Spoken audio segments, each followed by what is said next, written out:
చిక్కుల్లో పడ్డారు దర్శకుడు రామ్ గోపాల్ వర్మ. ప్రకాశం జిల్లా మద్దిపాడు పోలీస్ స్టేషన్లో ప్రముఖ సినీ దర్శకుడు రామ్ గోపాల్ వర్మపై పోలీసు కేసు నమోదైంది. ఈ కేసులో పోలీసులు విచారణ వేగవంతం చేశారు. ప్రత్యేక బృందాన్ని ఏర్పాటు చేసే దర్యాప్తు ప్రారంభించారు. నవంబర్ 19న మద్దిపాడు పిఎస్లో విచారణకు హాజరు కావాలంటూ ప్రకాశం జిల్లా పోలీసులు రామ్ గోపాల్ వర్మకు నోటీసులు ఇచ్చేందుకు హైదరాబాద్లోని ఆయన నివాసానికి చేరుకున్నారు.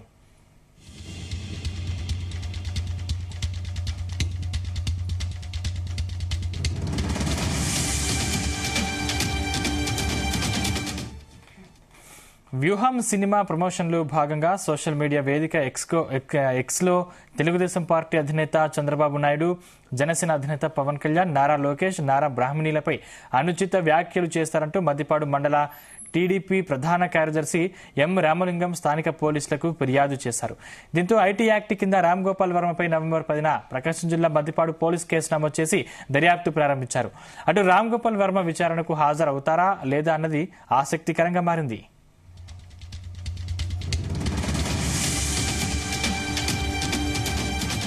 ఇదే అంశానికి సంబంధించిన మరింత సమాచారం మా ప్రతినిధి వినోద్ అందిస్తారు. Vinod. Sandeep, Tollywood sensational director, most controversial person RGV మరోసారి చిక్కుల్లో ఇరుక్కున్నారు. అయితే ఆర్జీవిపై ఏపీ స్టేట్ లో ప్రకాశం జిల్లా మద్దిపాడు పోలీస్ స్టేషన్ లో కేసు నమోదైంది. సందీప్, ఐటీ చట్టంలోని పలు సెక్షన్ల కింద ఆర్జీవిపై కేసు నమోదు చేశారు. అయితే రామ్ గోపాల్ వర్మ కేసు నమోదు అవ్వడానికి కారణం ఏంటి, అసలు ఏం జరిగింది, అటు రెగ్యులర్ గా వివాదాస్పదాల్లో ఉండే రామ్ గోపాల్ వర్మపై కేసు ఏంటి అంటూ కూడా నెటిజన్లు అయితే సెర్చ్ చేస్తున్నారు. అయితే రీసెంట్ గా సోషల్ మీడియాలో రాజకీయ నాయకులపై అనుచిత వ్యాఖ్యలు చేసిన, సమాజం సిగ్గుపడేటువంటి అసభ్యకరమైన పోస్టులు పెడుతున్న వారిపై ఏపీ గవర్నమెంట్ మరియు ఏపీ పోలీసులు కఠినంగా వ్యవహరిస్తున్నారు. ఈ మేరకు ప్రత్యేక చర్యలు కూడా తీసుకుంటున్నారు సందీప్. అయితే ఇదే క్రమంలో పలువురిపై కేసులకు అరెస్టులు కూడా జరిగిన విషయం మనందరికి తెలిసిందే.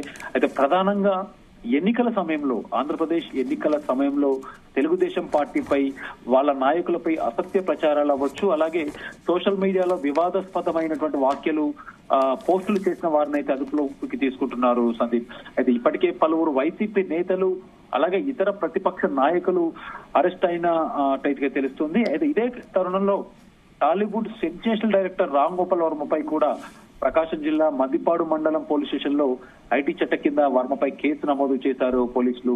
అయితే వర్మపై కేసు నమోదు ఎందుకు చేశారనేది పూర్తి వివరాలకు వెళ్తే సందీప్, వ్యూహం సినిమా ప్రమోషన్స్ లో ఆర్జీవి డైరెక్షన్ లో వచ్చినటువంటి వ్యూహం సినిమా ప్రమోషన్స్ లో భాగంగా టీడీపీ అధినేత, ప్రస్తుత ఏపీ ముఖ్యమంత్రి నారా చంద్రబాబు నాయుడు, అలాగే టీడీపీ మంత్రి నారా లోకేష్, అలాగే నారా లోకేష్ వైపు టీడీపీ యాక్టివిటీస్ నారా బ్రాహ్మణులను వాళ్ళ వ్యక్తిత్వానికి కించపరిచేలా రామ్ గోపాల్ వర్మ సోషల్ మీడియాలో పోస్టులు పెట్టారంటూ కూడా ఆరోపించారు. అయితే ఎలక్షన్స్ కి ముందు, ఏపీ గవర్నమెంట్ ఎలక్షన్స్ కి ముందు రామ్ గోపాల్ వర్మ వ్యూహం సినిమా రిలీజ్ చేశారు. సో దాంట్లో భాగంగా ప్రమోషనల్ యాక్టివిటీస్ లో ఉన్నప్పుడు ప్రీ రిలీజ్ ఈవెంట్ అవ్వచ్చు, అలాగే ప్రమోషనల్ కి సంబంధించిన ప్రెస్ మీట్స్ అవ్వచ్చు. సో దాంట్లో భాగంగా రామ్ గోపాల్ వర్మ తన ట్విట్టర్ వేదిక కావచ్చు, అలాగే మీడియా ముఖంగా కూడా కొంత టీడీపీకి సంబంధించినటువంటి అగ్రనాయకులు, ఇటు చంద్రబాబు నాయుడు అలాగే లోకేష్ బ్రాహ్మణులే కాకుండా టీడీపీ ప్రభుత్వానికి, అంటే టీడీపీ పార్టీకి సంబంధించిన వ్యక్తులపై, అలాగే టీడీపీ పార్టీకి సంబంధించిన, అంటే పార్టీకి సంబంధించినటువంటి వ్యక్తిగత విషయాలపై కూడా ఆర్జీవి కామెంట్స్ చేశారంటూ కూడా వార్తలు అయితే ఉన్నాయి. సో ఇదే విషయంపై మద్దిపాడు టీడీపీ మండల ప్రధాన కార్యదర్శులు, అక్కడ ఉన్నటువంటి లోకల్ లీడర్స్ రామ్ గోపాల్ వర్మపై కేసు నమోదు చేశారు. మొత్తానికి పోలీసులు కూడా ఐటీ చట్టం కింద కేసు నమోదు చేసి అయితే ఇదే విషయాన్ని దర్యాప్తు చేస్తున్నారు. ఈ పరిణామంతో ఆర్జీవి ఫ్యాన్స్ కూడా ఒక్కసారిగా షాక్ గురయ్యారు.